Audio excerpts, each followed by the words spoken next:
Here is how we can add a screen time on the iPhone widget. So just make sure you go to a place on your home screen where you have some free space, right? Wherever it might be, but just hold it down on it. So you go to the edit mode and tap on the edit button in the top left. So make sure you tap it properly, unlike me, and click on add a widget. And from those, just keep on scrolling until you essentially find the screen time, right? Because you'll be able to go through it, and it is part of the apps in there. So next to Safari, most likely you'll be able to get the screen time.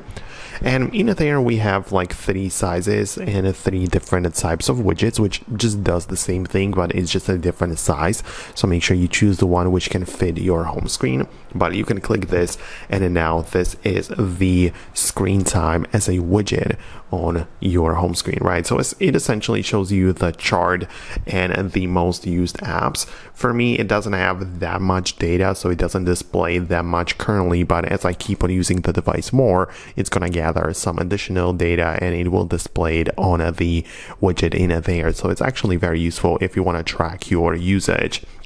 Keep in mind that you can also add it to the left widget panel on the home screen, and there are some widgets, of course, for the lock screen as well, so you can give it a try, but it's probably not going to work for that particular thing because the lock screen widgets not really feature the screen time in there. You can see it is not available for lock screen widgets, only other apps. So this one will only work for home screen, but it's still very useful. Let me know if that was the thing that you are looking for. Hit the thumbs up and subscribe for more, and I'll see you later.